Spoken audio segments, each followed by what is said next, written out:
আবার একটা নতুন দিন শুরু করলাম। এখন তোমরা দেখছো রবিবার বিকেলবেলায় আমি মধ্যমগ্রামে গিয়েছিলাম এই গোপালের জন্য একটা বেদি আর একটা তুলসী বেদি নেওয়ার জন্যে। তো সেখানে গিয়ে মধ্যমগ্রামে এই মার্বেলের দোকানে গিয়ে এখানে অর্ডার দিয়ে এসেছিলাম। তা ওরা পাঠিয়ে দেবে বলেছে, ডেলিভারি দিয়ে দেবে বাড়িতে। মার্বেলটা যেহেতু আমাকে অর্ডার দিয়ে মার্বেলটা তো মানে এই বেদিটা আমাকে তৈরি করাতে হবে, কারণ বেদির মাপটা আমি যে মাপের নেব সেই মাপটা আমি অর্ডার দিয়ে এসেছি, ওরা তৈরি করে দেবে। তাই এখানে আমি এর আগেও গিয়েছি, এর আগেও দুটো একটা বেদি একটা সিংহাসন নিয়েছি লোকনাথ বাবা আর অনুকূল ঠাকুরের জন্যে। তা সেটা আমার ভীষণ ভালো লেগেছে, আর ওদের কাজও ভীষণ ভালো, তার সঙ্গে ব্যবহারটাও ভীষণ ভালো, আর তার সঙ্গে দামটা একদম ঠিকঠাক আর কি। আমি অনেক জায়গায় দাম করলাম, অনেক জায়গায় অনেক রকম দাম বললো, সেই কারণে সমস্ত কিছু ঘুরে এই প্রেমজিৎ এন্টারপ্রাইজে আমি এসেছি, মধ্যমগ্রাম একদম স্টেশনের কাছেই। আমরা ট্রেনে এসেছিলাম, অতটা অসুবিধে হয়নি আমাদের, আর ট্রেন থেকে নেমেই একদম একটুখানি রাস্তা, সেই কারণে আমাদের সুবিধা হয়েছে। এবার চলে আসলাম আমি পরের দিন সকালে। সুপ্রভাত, নমস্কার জানিয়ে আজকে আবার একটা নতুন দিন শুরু করলাম। নতুন দিনের নতুন সকালে আবার একটা সুন্দর নতুন ভ্লগ নিয়ে চলে আসলাম তোমাদের সামনে। আমার ঘরে বাইরে লাইফস্টাইলে তোমাদের প্রত্যেককে স্বাগত জানাচ্ছি। তোমরা এসো, দেখো সারাদিন আমি কি করছি। আশা করছি তোমরা নিশ্চয়ই ভীষণ ভালো আছো, আর আমিও তো ভীষণ ভালো আছি। এই দেখো, প্রতিদিনের মতো আমি আবার শুরু করে দিলাম আমার ঘরের কাজ, নিত্য নৈমিত্তিক যে কাজ, বিছানাটাকে আগে গুছিয়ে নেওয়া। এই বিছানাটা আগের থেকে গোছানো না হলে আমার মানসিক শান্তি হয় না।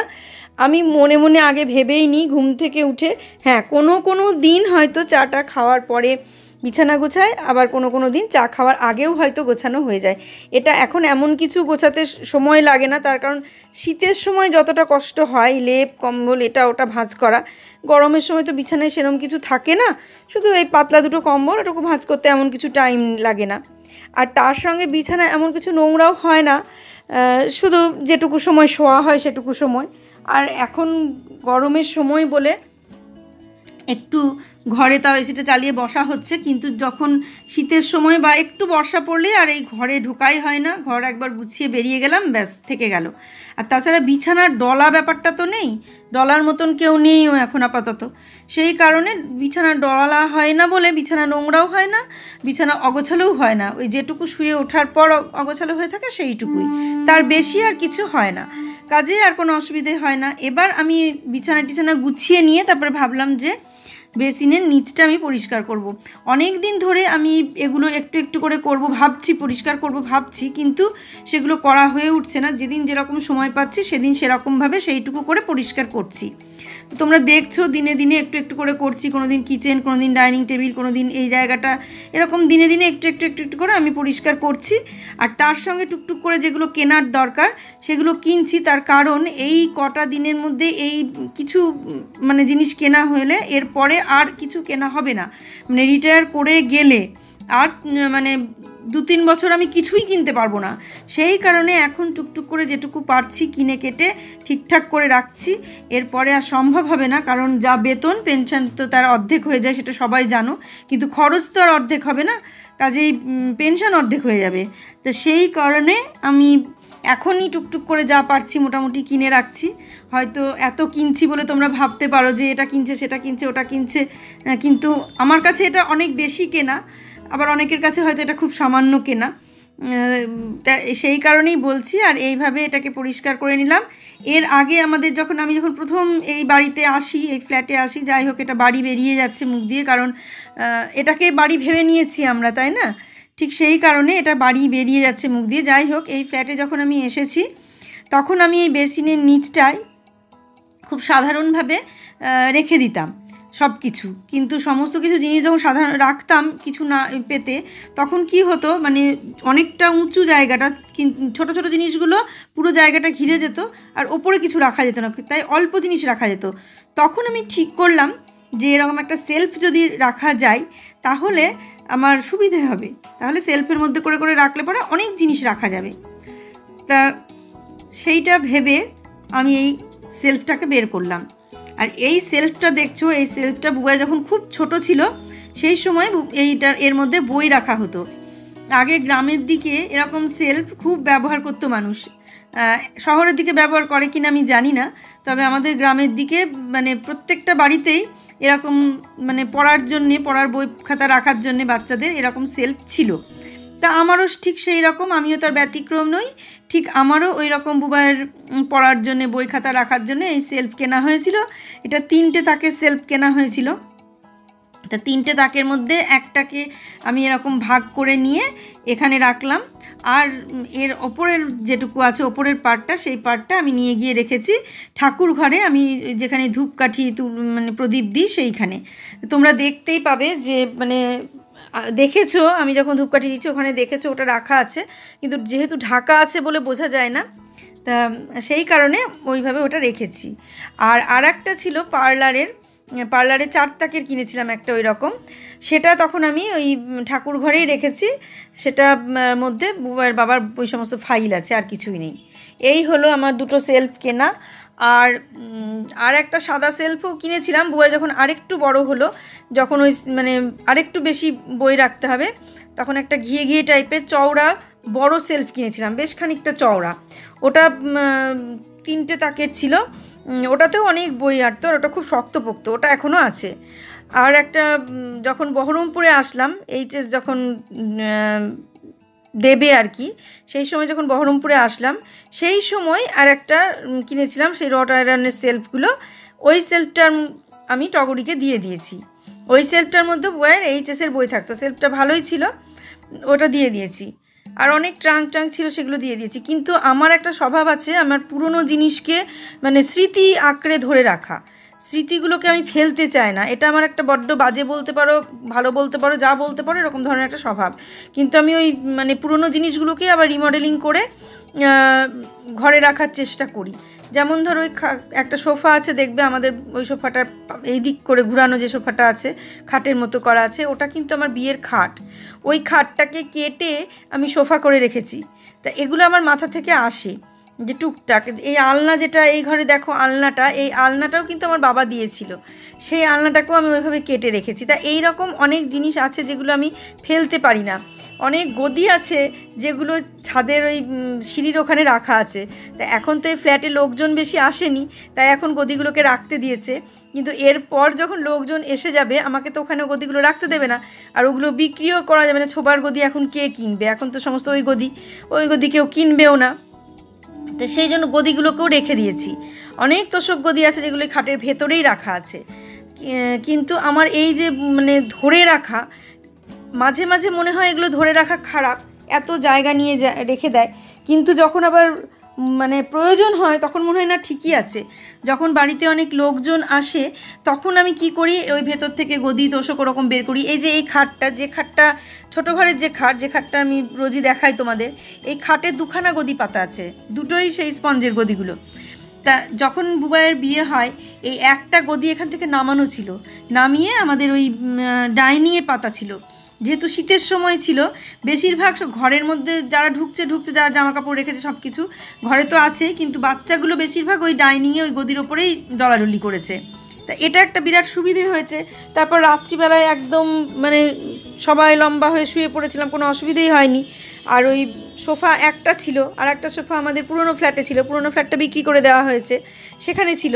তো এরকম প্রচুর জিনিস আছে যেগুলো আমি রেখেও দিই, আবার পুরনো জিনিস আর কি। আবার কিছু পুরনো জিনিস আছে যেগুলো কাউকে দিয়ে দিয়েছি বা বিক্রি করে দিয়েছি, এরকম কিছু আছে। তবে কিছু কিছু জিনিস বিক্রি করতে মায়া হয়।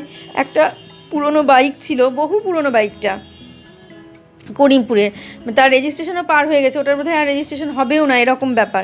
তবুও সেটা বিক্রি করতে খুব মায়া, কারণ ওটাতে আমরা কত মানে প্রচুর স্মৃতি ওই বাইকে করে করে যে আমরা কোথায় গিয়েছি আর কোথায় যাইনি তার ঠিক নেই। তাই এই হলো ব্যাপার। এইটাই ব্যাপার বলছিলাম যে আমার এই পুরনো জিনিস ধরে রাখা, এটা একটা স্বভাব বলতে পারো, মানে বাচ্চাদের মতো মনোভাব বলতে পারো। এটা আসলে আমার না মানে মনটার মধ্যে থেকে এখনও সেই ছোটদের মতো মনোভাব যায়নি। আমাকে যদি এখনও কেউ বলে যে আমাকে কেউ বলে যে খেলতে, বাচ্চাদের সঙ্গে খেলা করতে, আমি ঠিক খেলতে শুরু করে দেবো। এখনও মাঠে যদি বলে যে না খেলে বেড়াও, জায়গা দেবে, খেলতে হবে আমাদের সঙ্গে অমুক তমুক, আমি ঠিক খেলবো তাদের সঙ্গে। আবার কেউ যদি বলে আমাদের সঙ্গে বেরিয়ে বেড়াও, আমার থেকে অনেক ছোট হয়তো, বলছে বেরিয়ে বেড়াতে, আমি ঠিক বেরিয়ে বেড়াবো। তো এই রকম ধরনের মানসিকতা। আর ঘুরে বেড়াতে পারলে তো আমার কোনো কথাই নাই, মানে বাচ্চাদের মতো সারাদিন ঘুরে বেড়াতে দাও, তাহলে তো কোনো কথাই নাই, প্রচুর অক্সিজেন নিয়ে চলে আসবো। এই রকম ঘরে থাকতে আমার ভীষণ কষ্ট, কিন্তু পরিস্থিতি এমন, মানে বেশিরভাগ সময়ই ঘরে থাকতে হয়। আর এই দেখো তোমাদের সঙ্গে কথা বলতে বলতে বাইরে ভীষণ বৃষ্টি চলে এসেছে, তার আওয়াজ হচ্ছে, আমি ভয়েস দিচ্ছি, সেই বৃষ্টির আওয়াজটা হয়তো তোমাদের ভয়েসে যেতে পারে, সেটা জানিয়ে রাখলাম। তো যেটা বলছিলাম যে মানে বাচ্চাদের মতো ঘুরতে দিলে এখনও আমি ভীষণ খুশি। আর আমার মানে ছোট বড় লাগে না, আমাকে বয়স্ক মানুষের সঙ্গে দিলেও যেরকম ঘুরতে পারবো, বাচ্চাদের সঙ্গে দিলেও আমি ঠিক সেইভাবেই ঘুরতে পারবো। আর আমি একটু বাচ্চাদের সঙ্গে ঘুরতে বেশি ভালোবাসি, মানে আমার সমানদের থেকে, আমার থেকে ছোট যদি হয়, আমি তাদের সঙ্গে ঘুরতে বেড়াতে মানে খুব ভালোবাসি। ঘোরা বেড়ানো মানে আড্ডা মেরে বেড়ানো মানে এই না, মানে গল্প করব, ঘুরে বেড়াবো, চা খাবো, কোনো রেস্টুরেন্টে গিয়ে একটু কিছু খেলাম, ঘুরলাম, এই রকম একটা ব্যাপার। পোশাক আশাক কিছু কিনলাম, কিছু কেনাকাটা করতে গেলাম, তার মানে এমন নয় যে বহু দূর দূর দিয়ে ঘুরতে যেতে হবে, সেটা নয়, কাছাকাছি ঘুরে বেড়ানো। এই যে মানে বাচ্চা মনোভাবটা, এটা আমার এখনও ভেতর থেকে যায়নি। এখন তোমরা কেউ কেউ হয়তো খারাপভাবেও নিতে পারো, কেউ কেউ ভালোভাবেও নিতে পারো। আবার মানে কি বাচ্চা মনোভাব থাকলে, শিশু মন যদি থাকে, অনেক সমস্যা এড়ানো যায়, আবার অনেক সমস্যায় পড়তেও হয়, দুরকমই মানে হয় আর কি। সমস্যা এড়ানো যায় যেমন দেখো, যদি তুমি নিজেকে ছোট ভাবো, যে তুমি ছোট্ট একদম ঘুরে বেড়াচ্ছ, খেলে বেড়াচ্ছ, মনটা যদি তোমার বাচ্চাবেলার মতো থাকে, তাহলে দেখবে মানসিক শান্তি অনেকটা পাবে। তোমার অন্য কোনো চিন্তা আসবে কম, যেন এটা ওটা সেটা চিন্তা, সংসারের চিন্তা বলো বা অন্য কোনো ধরনের চিন্তা বলো, যে কোনো চিন্তা অনেক কম আসবে, প্রথম কথা। দ্বিতীয় কথা, সেই চিন্তা কম আসবে বলে তুমি অশান্তি এড়াতে পারবে। আরও হচ্ছে শারীরিক সমস্যা, শরীরে যদি তুমি মনে যদি ভেবে নাও যে তুমি মেলা বয়স হয়ে গেছে তোমার, তাহলে দেখবে তোমাকে ওই শারীরিক অসুস্থতাগুলো অনেক বেশি করে আঁকড়ে ধরবে। আর যদি তুমি মনে ভাবো যে তুমি বাচ্চা আছো, তাহলে তোমার শারীরিক অসুবিধা যতটাই থাক, তুমি যদি অসুস্থ থাকো, তবুও তোমার নিজের মনে হবে যে ধর অসুস্থ কোথায়, আমি তো একদম বাচ্চা মেয়ে, আমার তো কোনো অসুখই নেই। এই মানসিকতাটা ভেতর থেকে আসবে। তখন দেখবে শারীরিক অসুস্থতাটা বেশি হলেও তুমি মন থেকে শরীরের অসুস্থতাটাকে সরাতে পারবে, অনেকটা সরাতে পারবে। তো এই সমস্ত সমস্যাগুলো এড়ানো যায়। আর কিছু কিছু সমস্যা তৈরি হয়, যেটা হয়তো অনেকের মধ্যে গিয়ে তুমি সেইভাবে মিশতে পারবে না বা সেইভাবে কথাবার্তা বলতে পারবে না। তুমি যদি বাচ্চা সুলভ কোনো একটা কথা বলে ফেলো, তখনই সমস্যা তৈরি হয়ে যাবে, গণ্ডগোল তৈরি হয়ে যাবে, যে না তোমার কথাগুলো সে বুঝলো না। তুমি হয়তো মানে একটা অন্যরকমভাবে কথা বললে একটা কথা, কিন্তু সে যেহেতু অনেকটা বয়সের মানুষের সঙ্গে তুমি কথা বলছো, সে হয়তো সেই কথাটা বুঝতেই চাইলো না, ভাবছে এত বয়স হয়ে গেছে আবার এরম ধরনের কথাবার্তা বলছে, সে আবার এরকম ঘুরতে চায়, সে আবার এরম বেড়াতে চায়, এই ধরনের পোশাক আশাক পরছে, এই রকম ডিপ ডিপ কালার পরছে, মানে এরকম ধরনের অনেক কথা সে ভেবে নেবে। বা তোমার সেই চালচলনটাকে তার পছন্দ হবে না, তোমার সেই ঘোরা বেড়ানোটা তার পছন্দ হবে না, সেক্ষেত্রে অনেক রকম সমস্যার সৃষ্টি হতে পারে। কিন্তু প্রত্যেকটা মানুষই যদি আমরা ভাবি যে তারও একটা মন আছে, দেখবে একটা বয়স্ক মানুষের কাছে গিয়ে কজন মানুষ বসে, বয়স্ক মানুষটার কথা শোনার মতো কটা লোক থাকে না, কিন্তু বয়স্ক মানুষগুলো ধরে ধরে কথা শোনানোর জন্য চেষ্টা করে, রাস্তা থেকে লোক ধরে ধরে বেশ মানে কথা শোনানোর চেষ্টা করে, তোমার মানে নিজের কথা বলতে চায়, কিন্তু সেই বয়স্ক মানুষটার কথা কে কজন শুনতে চায় না তো। কিন্তু দেখবে একটা অল্প বয়স হলে পরে ঠিক তার সঙ্গে তার মিলে গেল। তা এই রকম ব্যাপারটা হচ্ছে এরকম, মানে তুমি যদি মন থেকে নিজেকে ভাবো যে তুমি ছোট আছো, অনেকটা ছোট, তোমার এখনও সেই বয়সটা হয়নি, শারীরিক বয়সটা হয়েছে হোক গা, যে কেউ তোমাকে কাকিমা বলুক, জেঠিমা বলুক, দিদিমা বলুক, ঠাকুমা বলুক, তাতে যেন আবার রেগে যাওয়া, মানে রেগে যদি যাই তাহলে আবার মুশকিল, সেটা রেগে যাওয়া যাবে না। কিন্তু মন থেকে নিজেকে যদি বাচ্চা ভাবা যায়, তাহলে অনেক সমস্যা এড়িয়ে যাওয়া যায়। ওই আর বললাম, কিছু কিছু ক্ষেত্রে সমস্যা তৈরিও হয়, সমস্যার সৃষ্টিও হয় বাচ্চা হলে পরে, মনোভাবটা থাকলে পরে। হ্যাঁ, তবে কি তুমি মানে সেই মনোভাবটা কি সব জায়গায় পোষণ করব, তা নিশ্চয়ই নয়। সব জায়গায় তো সেই মনোভাবটা প্রকাশ করা যাবে না, কিছু কিছু জায়গায় পোষণ করা যাবে। তা সেই রকমই ব্যাপার। আর আমার ক্ষেত্রে পুরো অন্যরকম হয়ে যায়, আমি যখনই কারোর সঙ্গে মিশতে শুরু করি, তখন দিন কাল সময় কিছু জ্ঞান থাকে না, গুরুজন লঘুজন কিচ্ছু জ্ঞান থাকে না, আমি সবার সঙ্গে একই রকমভাবে মিশে যাই, এতেও আবার সমস্যা হয়। মানে নিজের জায়গাটা যদি ঠিক না রেখে মেশা যায় তাহলে তাতেও সমস্যা হয়।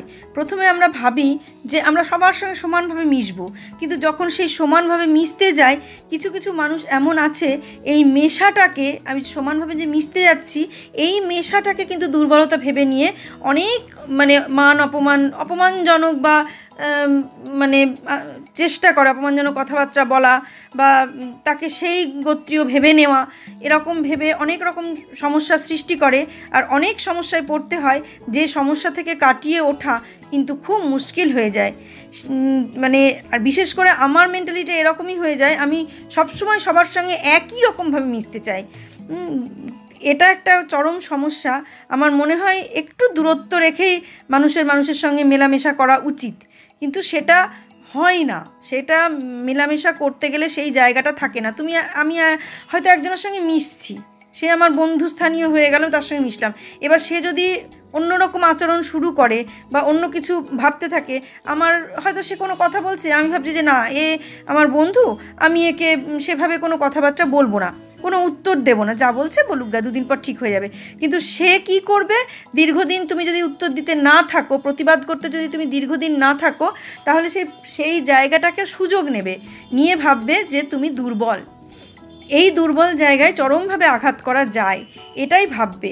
সেই কারণে সেই দুর্বলতাটা বজায় রেখে যদি মেলামেশা করা যায় তাহলে সবচেয়ে ভালো, কিন্তু সেটা সম্ভব হয় না সব ক্ষেত্রে, সব মানুষের ক্ষেত্রে, সব ক্ষেত্রে এটা কখনোই সম্ভব হয় না। একটা মানুষের সঙ্গে যখন মিশে যাব বা কোনো জায়গায় যাব তখন দূরত্ব রেখে মেশা, এটা হয়তো আমাদের মতো মানুষের পক্ষে সম্ভব নয়। হ্যাঁ, সম্ভব আছে, বিশাল বিশাল যারা শিল্পপতি তাদের সম্ভব আছে, বা সেলিব্রিটি তারা পারবে, কিন্তু আমাদের মতো সাধারণ মানুষ যারা, তারা আমরা পারবো না যে দূরত্ব বজায় রেখে মেশা। আমরা মিশতে গেলে সেই জায়গাটাই মানে থাকবে না, আমরা মিশে যাব। যারা সেই ধরনের মানুষ তারা সেই দূরত্ব বজায় রাখতে পারবে, আর তাদের রাখতেও হবে সেইটা।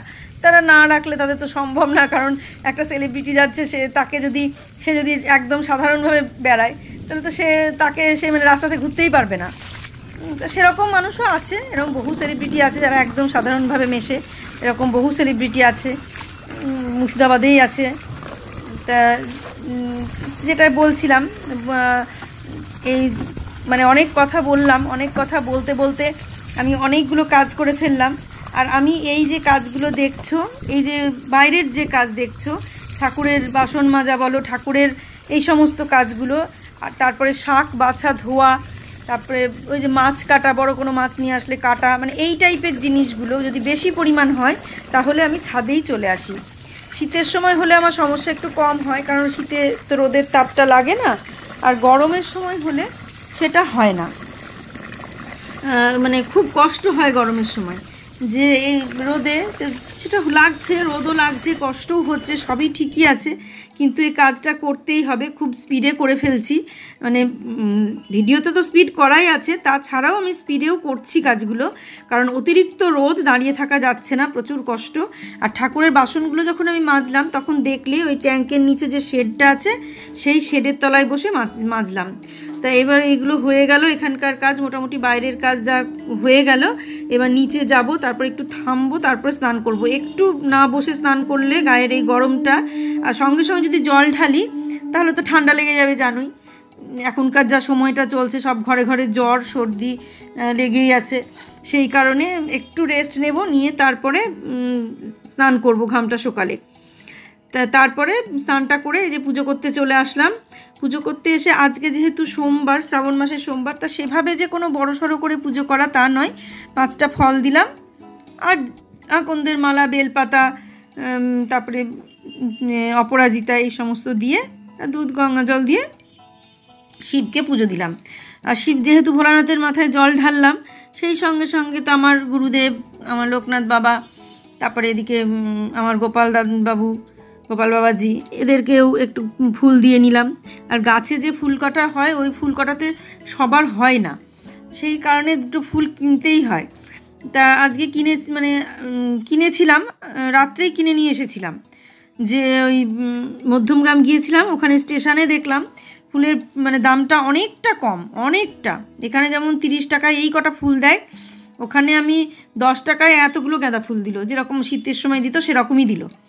সেই কারণে আমি দেখলাম দামটা কম দেখে ওই আকন্দের মালা ফুল সব ওখান থেকে কিনে নিয়ে আসলাম, যখন ওখান থেকে কিনে নিয়ে চলে আসলাম, এসে রাতে ফ্রিজে রেখে দিয়েছিলাম, সকালবেলায় যে পুজো করছি। আর আমাদের এখান থেকে কিনতে গেলে প্রচুর দাম নিয়ে নেয় এখন, গাঁদা ফুলের বলে প্রচুর দাম, অল্প করে ফুল আনে, আমার পুজো করে ঠিক শান্তি হয় না। যেদিন ফুল দেবো সেদিন ভালো করেই ফুল দেবো, আর যেদিন থাকলো না সেদিন দিলাম না, সেটা আলাদা কথা। কিন্তু ফুল দিলে আমি আবার অল্প করে ফুল দিয়ে পুজো করতে পারি না, এটা একটা সমস্যা। সেই কারণে সেদিনকে যখন ফুল নিয়ে এসেছিল, এর আগের দিন আমি এই কটা ফুল নিয়ে এসেছো, তাই বলছি। এই যে শিবের মাথায় একটু দুধ গঙ্গা জল ঢেলে নিলাম, ঢেলে নিয়ে তুলে পরিষ্কার করে আবার আর ঠাকুরের মানে ঠেকিয়ে নিলাম আর কি, এটা প্রসাদের থালাটা যেটাতে 5টা ফল দিয়েছি, ওটা তো ওইটুকু মানে তো দাঁড়াবে না মাথায়, সেই কারণে থালাটা ধরে ঠেকিয়ে নিলাম গোটা ফলগুলো। ওগুলো পরে আস্তে আস্তে ছাড়িয়ে নিয়ে করা যাবে, কিন্তু গোটা ফলই দিলাম, যেহেতু গোটা ফলই দেয় সেই জন্য ওইভাবেই দিলাম। আর কোনো মন্দিরে গেলাম না, আগে আগে মন্দিরে যেতাম, বহরমপুরে থাকা পর্যন্ত গিয়েছি না, কৃষ্ণনগরে এসেও আমি গিয়েছি, কৃষ্ণনগর থেকে কাশিমবাজারে যেতাম মার বাড়িতে, গিয়ে পাতালেশ্বর ব্যাসপুরে গিয়ে জল ঢেলে আসতাম। শ্রাবণ মাসের একটা সোমবার ঢালতাম, প্রতিটাতে যেতাম না, একটাতে ঢালতাম। তাও এসব আমার এগুলো অনেক বয়স হয়ে এসে করা, আমি কোনো দিন ছোটো থেকে পুজো আর্চা করতাম না বলে আমাকে সবাই যা তা বলতো, যে মানে কোনো ইয়ে করতাম না, আমাকে বলতো নাস্তিক, অমুক তমুক হ্যান ত্যান এইসব বলতো। কিন্তু আমার কথা ছিল মনের মধ্যে ভক্তিটাই বোধহয় আসল ভক্তি, এইভাবে পুজো করার কি আছে, যখন সময় হবে তখন করব। এখন সময় হয়েছে, এখন বয়স হয়েছে, এখন করছি, যখন যে সময় তখন সেটাই করব। তার মানে যে এই নয় যে আমি মানে পছন্দ করতাম না, বা যে যেটা করছে তাকে বাধা দেবো, বা তার সেটা আমার ভালো লাগতো না, তা নয়, ভালো আমার লাগতো, সব লাগতো, কিন্তু নিজের দিক থেকে আমার নিজের মনে হতো যে মনের ভক্তিটাই বোধহয় আমার আসল ভক্তি, আমি মন থেকে ভক্তি করতাম। আমার ভেতরের ভক্তিটা তো কেউ দেখতে পেত না, হয়তো বললে ভাববে লোকে অনেক ভাব, অনেক জ্ঞান, বিশাল ভক্তি, বিশাল কিছু, এরম কথা হয়তো তোমরা ভেবে নিতে পারো যে বিশাল কিছু জ্ঞান আছে সেই জন্য এরকম করছে, কিন্তু আসলে তা না। আমি আমার মন থেকে ঠাকুরকে ডাকতে সত্যিই ভালো লাগে, আমি ভগবানকে মন থেকে, সবাই মন থেকেই ডাকে, কিন্তু আমি যখন ডাকি আমার ফুলও লাগে না, পুজোও লাগে না, কিছুই না, আমি বসেই ডাকি। এগুলো হয়তো অনেকে অনেক কিছু ভেবে নেবে যে বেশি ভাবের কথা বলছে, বেশি জ্ঞানের কথা বলছে, বিরাট বড় মনীষী হয়ে গেছে, এরকম হয়তো ভাবতে পারো, কিন্তু এই যে ভাবনাটা এটাও ভুল, কারণ মানুষ ছোট থেকেই আস্তে আস্তে বড় হয়। এ জন্মে হয়তো আমি এইটুকুই করছি বা হচ্ছে, পরের জন্মে হয়তো এর থেকে আরও বেশিও করতে পারি, যদি পরের জন্ম বলে কিছু থাকে, জানি না আছে কি না এগুলো। তা এরকমই ব্যাপার, এটা আমার মানসিকতার থেকে আমি বলছি, সবার মানসিকতা সমান নয়, সবাই যেভাবে করে আমিও সেভাবে করতে চাই। এখন বয়স হয়েছে, কই এখন তো সে কথা বলছি না, এখন তো দিব্যি বসে পুজো করছি, সব কিছু করছি। সেই সময় আমার ওটা মনে হতো, এতদিন ধরে আমার ওটাই মনে হয়েছে, হয়তো মন থেকে ডাকলেই সব পাওয়া যায়। হ্যাঁ, মন থেকে ডেকে যে কিছু পাইনি তাও না, সবই পেয়েছি, সব পেয়েছি। ঈশ্বর আমাকে কিছু দেয়নি তা বলবো না, ওপরওয়ালা আমি যেভাবে যা চেয়েছি আমাকে ভগবান সেইভাবে তাই পূরণ করে দিয়েছে। দুঃখ কষ্ট, উত্থান পতন, সুখ শান্তি, এগুলো তো আছেই, আর্থিক সমস্যার সমাধান, সব কিছু আছে। সব কিছুর মধ্যে থেকেই সব কিছু পাওয়াটা, এটাও একটা মানুষের ভাগ্য। তা সব কিছুর মধ্যে থেকেই সব কিছু পেয়েছি, কোনো সময় ভালোবাসা পেয়েছি, কোনো সময় অবহেলা পেয়েছি, কোনো সময় সুখ পেয়েছি, কোনো সময় শান্তি পেয়েছি, কোনো সময় অর্থের সমস্যা চরমভাবে এসেছে, কোনো সময় সেই অর্থের সমস্যা থেকে সমাধানও হয়েছে, সেই সমস্যা কাটিয়েও উঠেছি। যখন মনে হয়েছে আমি বসে ঠাকুরকে 1-1.5 ঘন্টা ডেকেও ফেলেছি, আবার যখন মন হয়েছে তখন ডাকিও নি। তবে হ্যাঁ, আমার এমন কোনো দিন ছিল না আমি যে দিনে আমি 1টা ঘন্টা কোনো সময় আমি বসতাম না ঠাকুরের কাছে, এরকম একটা দিন আমার যায়নি। প্রত্যেকটা দিনে আমি 1 থেকে আধ ঘন্টা, যখন কেউই থাকতো না, ঠিক সেই সময় বসে আমি আমার ডাকাটা ঠিক ডেকে নিতাম।